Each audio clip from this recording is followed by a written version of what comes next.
Good afternoon, everyone, and a warm welcome to our junior teachers, as this is their first in house teachers conference. First off, I want to thank you all for being here. I know it has been a long week, and I'm sure you are ready to begin your weekend, but I can assure you that this conference will be nothing short of beneficial, and you will walk away with a substantial amount of information that will guide your practice as early childhood educators.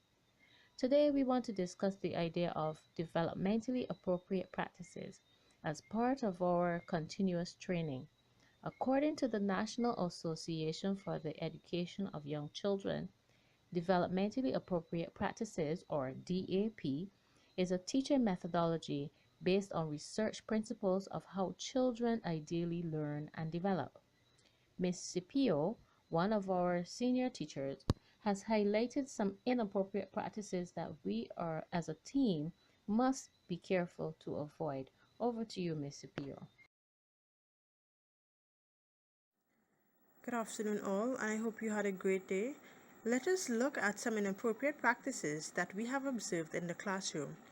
In this upcoming scenario, you are about to see the teacher has just settled her class down for circle time.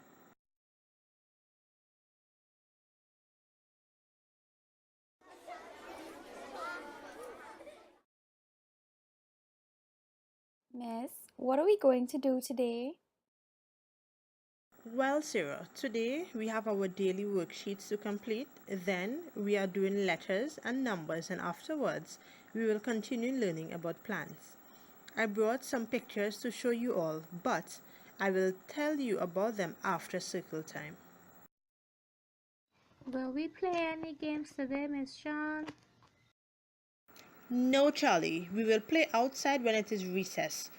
When we are inside of the classroom, we are here to learn, not to play. You will have enough time to play later, but right now, pay attention and let us continue. Great. Thank you, Mrs. Shapiro.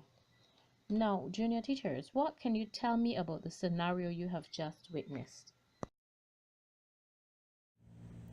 Well, Mrs. Gooding, the children were preparing for circle time and the teacher was telling them about their activities for the day. I think that it is important to let children know what is happening on a daily basis so that they can feel more secure and comfortable in the environment knowing what is happening and expected of them. I believe that this can be considered a developmentally appropriate practice. Okay, thank you, Miss Brown. That was a very good point. Yes, it is important that teachers create safe and comfortable environments for children, and by letting them know the events of the day makes the transitioning process smooth. But let us look closer at what the teacher was doing. Can anyone tell me what is wrong here? Well, Miss Gooding, I think the teacher was being a little too strict in not letting the children play any games. The activity could have included play even though they were repeating the alphabet.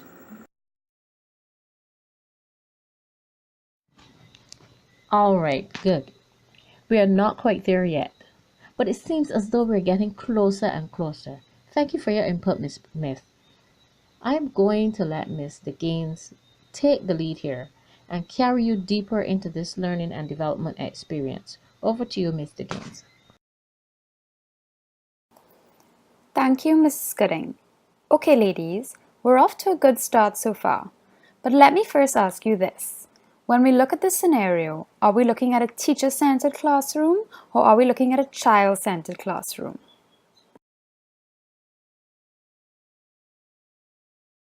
It was more of a teacher-centered classroom.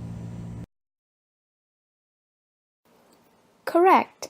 And as early childhood practitioners, we know and understand that children learn best when they are actively engaged in their own learning, right? So, would you say that the children were being given the chance to be actively engaged? No, not really, because the teacher was controlling everything and didn't give the children a chance to play and be active in their learning. Exactly. Thank you, Miss Smith. Now, ladies, I want you to pay attention to the teacher's methods and strategies in this upcoming scenario and carefully observe the differences. Good morning, children. Good morning, Miss De Silva. Miss, what are we going to do today? Well, Sarah, after we have our morning circle time, we are going to split up into our groups and have fun with some of the activities I have provided in the learning centers. We will all get turns at every center. After this, we will have our healthy snack, then go outside to play. Yay! Mr. Silver, what kind of games are we going to play? Charlie, we have lots to choose from. Since we are talking about plants this week, each center will have something fun to do with plants. The dramatic center has pots and gardening tools. The science center has real plants and magnifying glasses to look closely at them. And the manipulative center has some very fun counting games using seeds and flower petals. Yes! I want to go to the science center first, Mr. Silver. Okay, Charlie, you can start at the Science Center, but for now, let's focus on a short circle time, then we can begin at our centers.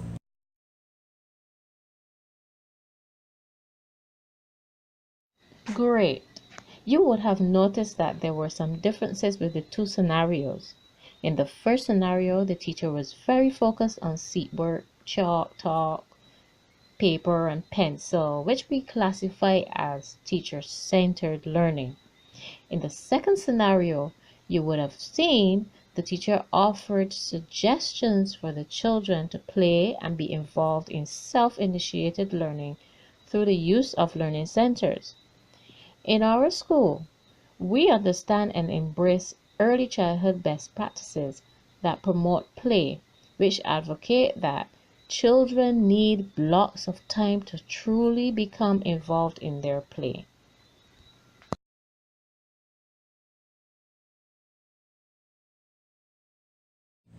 I really enjoyed learning about developmentally appropriate practices. It brought to light ideas that I never thought about before. Beside the use of learning centers, what other ways can we incorporate more play in order to promote self-initiated learning? One can use role play in the Dramatic Learning Center, or bring counting to life by allowing children to use their bodies instead of writing. And you can even take learning outdoors with a variety of developmentally appropriate games and activities, rather than having the children in the classroom all of the time. Good ideas. As early childhood educators, we need to be sure that we follow developmentally appropriate practices because, like the administrator highlighted, play is essential for the holistic development of children. Yes, exactly. So, our obligation, therefore, is to provide children with adequate time and developmentally appropriate materials that would assist them in constructing their own learning and expressing themselves creatively. It is also to ensure that we maintain positive interactions and relationships with our children so they can grow and develop holistically. We must always remember that play is the cornerstone of child development and it is essential for learning life skills.